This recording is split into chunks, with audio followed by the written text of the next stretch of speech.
भगवान विष्णु समझ गए जहां पर मैं का संबोधन आ जाता है, जहां पर मैं का संबोधन लग जाता है, फिर वहां अहंकार आकर विराजमान हो जाता है। और यहां मेरा कुछ भी नहीं होना चाहिए।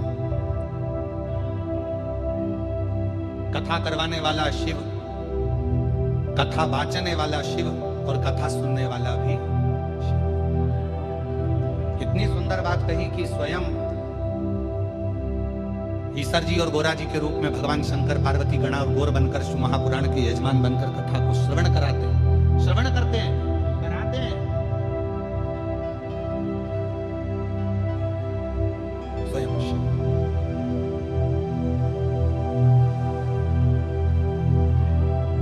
और प्रभु आपकी कृपा से सब काम हो रहा है, बोले आपकी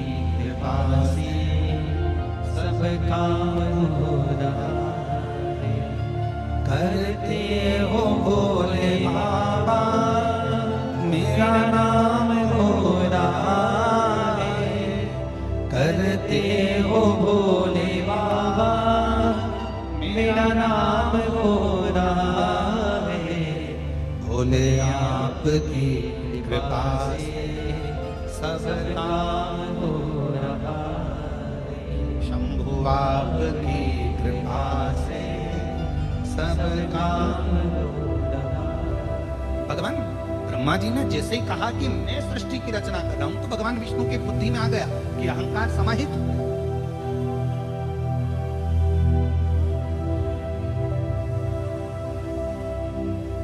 एक पंखे में 3 पंखड़ियां होती हैं। अब आजकल का फैशन हो गया तो 4 पंखड़ी का भी पंखा हो गया, पर शुरू से बचपन से अगर आपने देखा होगा तो कितनी पंखड़ी का पंखा होता है? जम के बोलो जरा। 3 का। और 3 पंखड़ी का ही पंखा घूमता रहता है, तो पंखड़ियां घूमती रहती है, घूमती रहती है। कभी विचार करा कि 3 पंखड़ी का ही पंखा क्यों हुआ? ये 3 पंखड़ियां ही क्यों घुमाई जाती है? तो कहा बचपन, जवानी, अधेड़ी और बुढ़ापा, ये 4 जिंदगी की पंखड़ियां हैं, पर इसमें ये 3 पंखड़ी जो है ये ही घूमती है। बचपन खूब घूमता है, जवानी खूब घूमती है और अधेड़ी घूमती है। चौथे नंबर की जो पंखड़ी है ना, वो तो लटकी की लटकी रहती है, क्योंकि उसको मालूम है अपना घूमने का समय नहीं, अपना तो ठहरने का समय है और जिंदगी को साधने का समय। एक बचपन की जिंदगी ऐसी होती है, चलो बैग उठाओ, स्कूल जाओ, घर आए, वापस ट्यूशन जाओ, चलो कोचिंग जाओ, यहाँ आए वहाँ आए, चलो रोटी खाओ, भोजन करो, ये करो वो करो। और माँ अपने बच्चे को, माता पिता अपने बच्चे को दिन भर घुमाता रहते हैं। बचपन पूरा खत्म हो जाता है, जवानी आती है, फिर दिन भर घूमना फिरना, ये काम वो काम और कमाना करना, ये सारे काम में लगना पड़ता है। विवाह हो जाता है, शादी हो जाती है, गृहस्थी का बोझा माथे पर चढ़ जाता है। फिर आ जाती है अधेड़ी, अधेड़ी में बहन के घर मायरा भरना है, फिर वहां जाना है, ये काम करना है, बच्चों की शादी करना है, उसका ये फंक्शन करना है, उसका वो फंक्शन करना है, कहीं बुआ जी के यहाँ जाना है, कहीं सारे संबंध निभाना है, सारी रिश्तेदारी निभाना है, बड़ा निभाकर चलना पड़ता है। और हम आप सबके सामने इस हैदराबाद की पवित्र भूमि पर एक बात कहना चाहेंगे, जिसके घर में बुजुर्ग रहते हैं ना, तो छोटे अपनी जिंदगी को बड़ी एंजॉयफुल जीते हैं। याद रखना, बढ़िया एंजॉय, बड़े खुश होकर जीते हैं। और जिस घर के बुजुर्ग, जिस घर के बड़े चले जाते हैं ना, तो जो घर में छोटे होते हैं ना, उनको भी बड़े जैसे निभाना पड़ता है। बुआ जी के यहाँ जाना है, काका जी के यहाँ जाना है, चाची जी के यहाँ जाना है, नाना जी के यहाँ जाना है, मामा जी के यहाँ जाना है, उसके यहाँ जाना है। जिसके यहाँ नहीं जाएंगे तो मुंह फूल जाएगा। बताओ, मम्मी जी थी वो तो आ जाती थी, अब भैया के पास टाइम नहीं मिलता। फिर कहेंगे कि बताओ हमारी ननद थी तो ये काम हो जाता था, हमारे नंदोई थे तो ये काम हो जाता था। अर्थात निभाना पड़ेगा।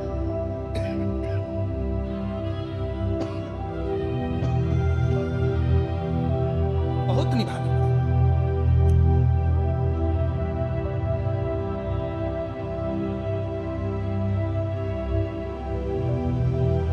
जब तक घर में बड़े हैं, जब तक घर में बुजुर्ग बैठे हैं, घर में बड़े बैठे हैं, जब तक तुम्हारे घर में बुजुर्ग विराजमान हैं, बड़े विराजमान हैं, समझ लेना कि तुम्हारी जिंदगी बहुत एकदम मस्त जिंदगी चल रही है।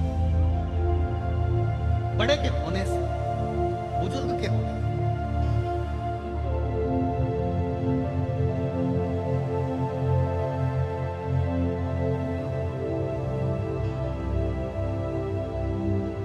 भीतर का मैं, मेरा, अहंकार, अभिमान, अहम दूर भगा। 3 पंखड़ियां पंखे में हैं, वो घूम रही हैं। बचपन घूम रहा है, जवानी घूम रही है, अधेड़ी, बुढ़ापा स्थिर है, रुका हुआ है।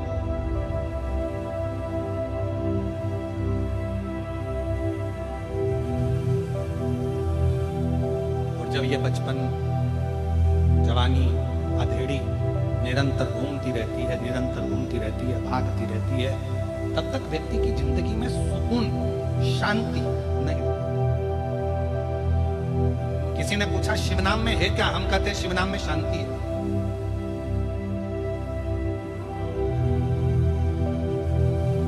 जब मन बड़ा उदास हो जाए, एकदम मन में अशांति आ जाए और मन बड़ा विचारणीय परिस्थिति में पड़ जाए, कहीं किसी के ताने, किसी के अपशब्द, किसी की गालियां, किसी के आड़े टेढ़े शब्द तुम्हारे कानों में बार बार चुभ रहे हो, बार बार बुद्धि में आ रहे हो, उस समय पर 2 क्षण मौन होकर नंदी के पास बैठकर श्री शिवाय नमस्तुभ्यम, जम के बोलो श्री शिवाय नमस्तुभ्यम का स्मरण करो। श्री शिवाय नमस्तुभ्यम को 2 क्षण बैठकर पुकारो।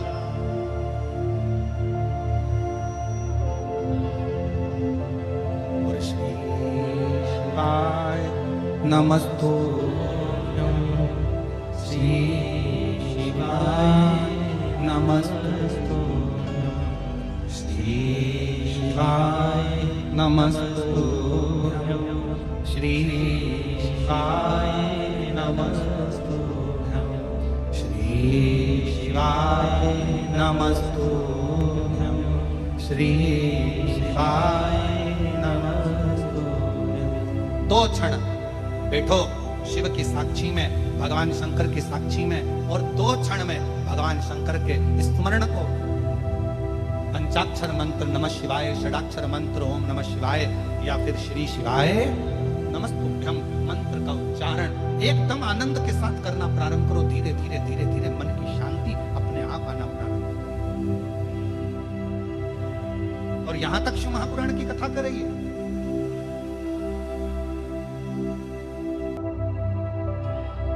पंचाक्षर मंत्र का जाप करने के लिए नमः शिवाय बोलने के लिए बैठो, या षडाक्षर मंत्र का जाप करने के लिए ओम नमः शिवाय करने के लिए बैठो, या श्री शिवाय नमस्तुभ्यम का जाप करने के लिए बैठो, उस समय पर आपके मन की केंद्रता भगवान शंकर के शिवलिंग पर होनी चाहिए।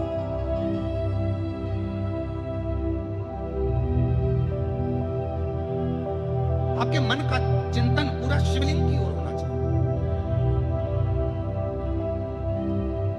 भगवान शंकर के शिवलिंग के ऊपर जो घड़ा रखाता है, जलधार रखाती है, वो 3 उसमें टेकियां होती हैं, 3 पाए होते हैं। कितने पाए होते हैं? 3। ब्रह्मा, विष्णु, महेश। जल का घड़ा, उसमें से एक एक बूंद जल नीचे गिर रहा है, अर्थात वो जल बता रहा है कि ब्रह्मा, विष्णु और महेश ये तीनों एक है, इसमें कोई भेद नहीं है। आप ब्रह्मा जी की अगर निंदा कर रहे हैं तो समझ ले शिव की निंदा हो रही है। आप शिव की निंदा कर रहे हैं, समझ ले भगवान नारायण की निंदा हो रही है। नारायण की निंदा कर रहे हैं, समझ ले भगवान शंकर की निंदा कर रहे हैं। ये तीनों सम है, क्योंकि इसमें एक एक बूंद जो जल गिर रहा है, ये हमें बता रहा है कि ब्रह्मा, विष्णु और महेश, इन तीनों में कोई भेद नहीं है। इसलिए शिव जी की आरती में भी ये प्रसंग आता है। ब्रह्मा विष्णु सदाशिव जानत अविवेका, भोले जानत अविवेका, प्रणवाक्षर के ओमाक्षर के मध्य यह तीनों ओम जय शिवा तीनों है, इसमें भेद नहीं है। हम भगवान में भेद कर कर बैठे हुए हैं। किसी ने कहा भगवान में, यहाँ तक शास्त्र कहता है शिव महापुराण की कथा यदि मन पड़े तो एक बार भगवान शंकर की सारी पुराणों का अध्ययन करिए। कभी कूर्म पुराण का अध्ययन करो, कभी ब्रह्म विवर्त पुराण का अध्ययन करो, कभी नर्मदा पुराण का अध्ययन करो, कभी लिंग पुराण का अध्ययन करो, कभी नारद पुराण का अध्ययन करो, कभी विष्णु पुराण का अध्ययन करो। सारी पुराणों का अध्ययन करोगे तो उस अध्ययन में निकलेगा कि ये 3, इनमें कोई भेद नहीं, ये तीनों एक हैं। संसार के लोगों ने अपने लिए इनमें भेद उत्पन्न कर दिया कि ये बड़े, वो छोटे, ये छोटे, वो बड़े। संसार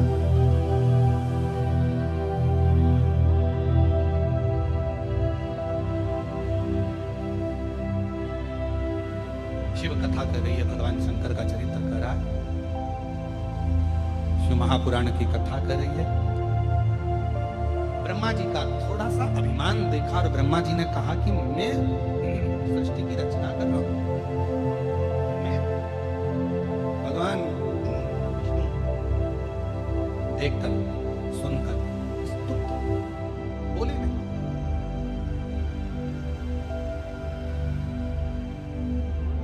समझ गए जिस मुख से व्यक्ति अहंकार की बात करता है वो मुख बहुत समय तक रहता नहीं है।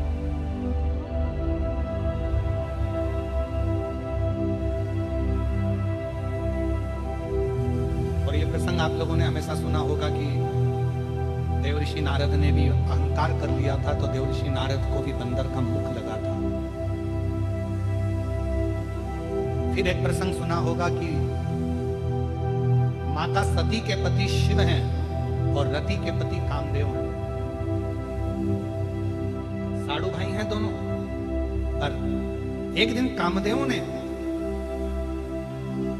रति से शिव जी के लिए अपमानजनक शब्द कह दिए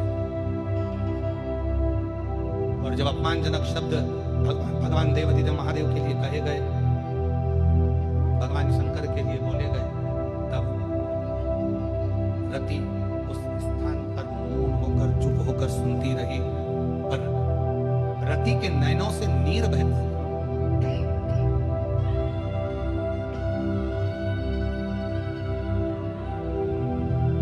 रति के नैनों से नीर बहता गया। क्यों? क्योंकि रति शिव की आराधना करती थी।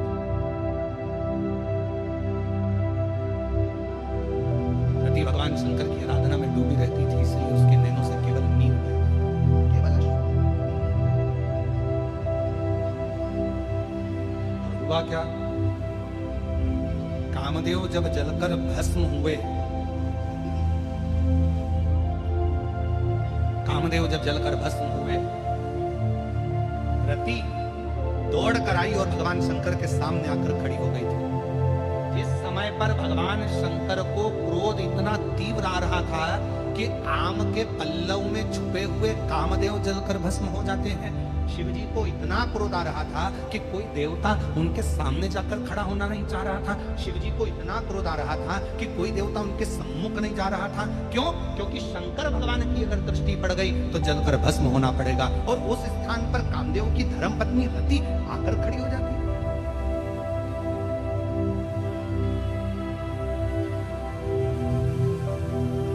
रति के पास ये बल कहां से आया?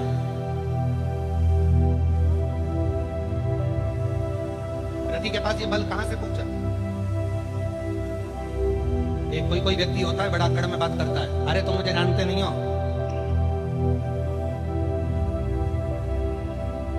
कई माताएं होती हैं जो दरवाजे पर आने पर भी फोन लगाऊं कि अब बिहार, मुझे तो इसी गेट से अंदर जाना है, चाहे कुछ भी हो जाए, मैं तो इसी गेट से जाना चाहूं, लगाऊं क्या फोन अब बिहार?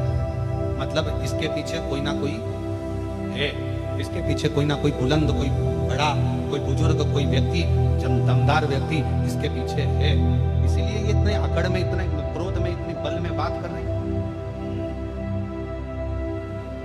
तो रति अगर शिव जी के सामने जाकर खड़ी हो रही है, रति अगर भगवान शंकर के सामने जाकर खड़ी हो रही है और इतना क्रोध के सामने खड़ी हो रही है, तो रति के पास कुछ ना कुछ तो है। क्या है रति के पास?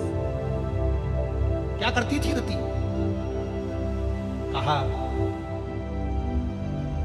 रति अपने बचपन से ही, बाल्यावस्था से ही शिव की आराधना करती थी, शंकर की, शिव की। और रति का एक नियम था, पार्थिव लिंग का निर्माण करना, उसकी पूजन करना और पार्थिव लिंग पर जल समर्पित कर कर उस जल का प्रोक्षण, उस जल को अपने ऊपर छीटना। शिव महापुराण के अगर आप वायव्य संहिता को पढ़ेंगे और अगर लिंग पुराण को पढ़ेंगे तो उसमें वर्णन आता है कि यदि शंकर भगवान के मंदिर में जाकर यदि आपने शंकर जी को जल चढ़ाया, आचमन नहीं भी करा, चढ़ा हुआ जल नहीं भी पिया तो शिव जी पे चढ़ा हुआ जल यदि आप अपने मस्तक पर छिड़क लेते हैं तो एक अलग से बल आपके अंदर आ जाता है, एक अलग से बल, और वो बल साधारण नहीं होता। फिर आप जैसे कहते हैं कि विष्णु भगवान के कवच को धारण कर लिया कर्ण ने, फिर किसी ने कहा कि शंखचूर्ण ने कवच धारण कर लिया था, फिर किसी ने कहा जलंधर ने कवच धारण कर लिया था, फिर किसी ने कहा इसने कवच धारण कर लिया था। कवच कलिकाल में, कलयुग में कवच कौन सा है? तो शिव महापुराण की कथा में, लिंग पुराण की कथा में, नर्मदा पुराण की कथा में आता है कि शंकर भगवान पर जब जल चढ़ाया जाए और वो जल जब हम अपने शरीर पर छींट लें तो समझ लेना कि आपने भी शंकर का एक कवच अपने ऊपर धारण कर लिया। अब आप कहीं संकट में पड़ नहीं।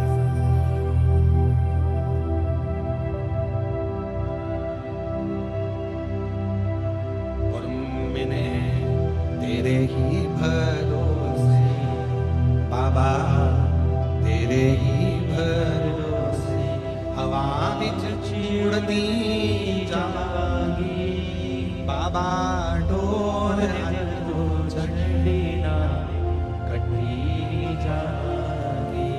बोले मैं तेरी पतंग शंभू, मैं तेरी पतंग हवा विच उड़ती जागी बाबा, डोर चढ़ी ना कटी जागी। शिव महापुराण की कथा कहती है रति जिन शंकर भगवान ने कामदेव को जलाकर भस्म कर दिया, उनके क्रोध की ज्वाला के सामने 33 कोटि देवता में से कोई देवता सामने जाकर खड़ा नहीं होता, क्योंकि सबको मालूम है कि जलकर भस्म हो जाना है। केवल अकेली रति शिव जी के सामने जाकर खड़ी हो जाती है और उनकी तेज क्रोध की ज्वाला के सामने रति खड़ी।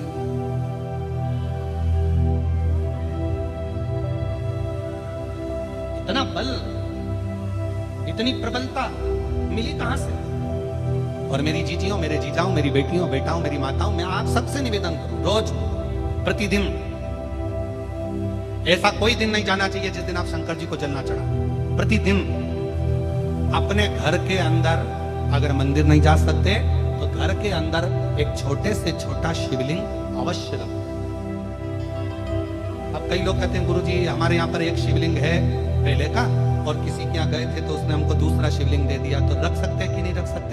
शिव महापुराण की कथा कहती है घर में एक नहीं 1000 भी अगर शिवलिंग है तो वो कभी दोष नहीं देते, कभी कष्ट नहीं देते, कभी परेशानी नहीं देते। और फिर कोई कहता है गुरुजी हमारे घर में जो शिवलिंग है वो बीच में से खंडित हो गया, टूट गया, शिवलिंग टूट गया गुरुजी, उसका कोई दोष लगेगा क्या? शिव महापुराण की कथा कहती है अगर तुम्हारे घर में पुराना शिवलिंग है, तुम्हारे घर के अंदर अगर कोई शिवलिंग है और अगर वो बीच में से टूट गया, 40 टुकड़े हो गए, 50 टुकड़े हो गए, 2 टुकड़े हो गए, 10 टुकड़े हो गए, तो भी शिवलिंग कभी खंडित नहीं माना जाता, वो अखंड ही माना जाता।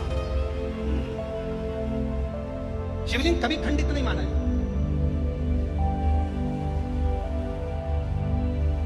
शस्त्रेश्वर हजारों टुकड़े होने पर भी शंकर भगवान का शिवलिंग कभी खंडित नहीं, कभी। और कितना सुंदर कहा, तुमने पार्थिव लिंग का निर्माण करा। अब पार्थिव लिंग काय का बनाते हो? मिट्टी का बनाते हो, बालू रेत का बनाते हो।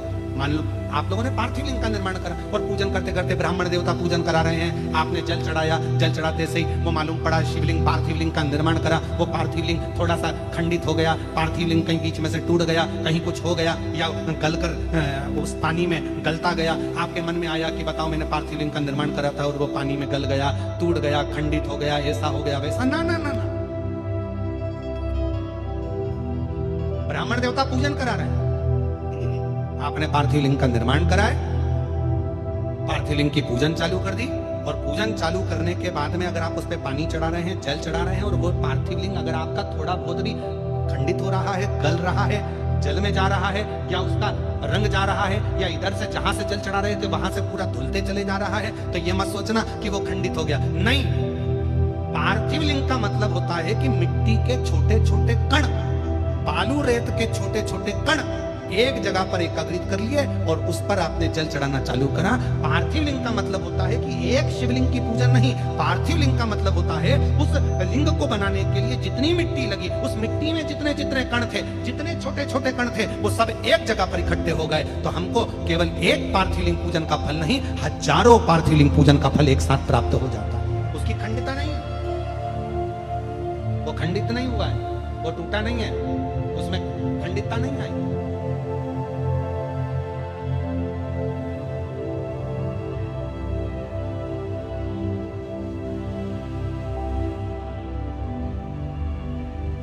ब्रज भैया, अभी आप भी पार्थिव लिंग बना रहे होंगे। ब्राह्मण लोग जब शिव पुराण चलती है तो पार्थिव लिंग का निर्माण किया जाता है। आप भी रोज पार्थिव की पूजन कर रहे होंगे, तो कई बार आपके मन में भी ये भाव आता होगा कि हम जल चढ़ा रहे हैं, जल चढ़ाते चढ़ाते मालूम पड़े मिट्टी का शिवलिंग है या बालू का शिवलिंग है, वो गल रहा है या जा रहा है या उसमें कण अलग हो रहे हैं। तो तभी शिव महापुराण की कथा कहती है, पार्थिव लिंग का निर्माण होने के बाद जब हम भगवान शंकर की स्तुति करना प्रारंभ कर देते हैं, आराधना करना प्रारंभ कर देते हैं, उसका जब पूजन करना प्रारंभ कर देते हैं, फिर उस पे जल चढ़ाने पर अगर वो अलग अलग टुकड़ों में भी हो जाता है तो भी वो खंडित नहीं माना जाता। पार्थिव तो पार्थिव पूजन के महत्व को ही रखता है। पार्थिव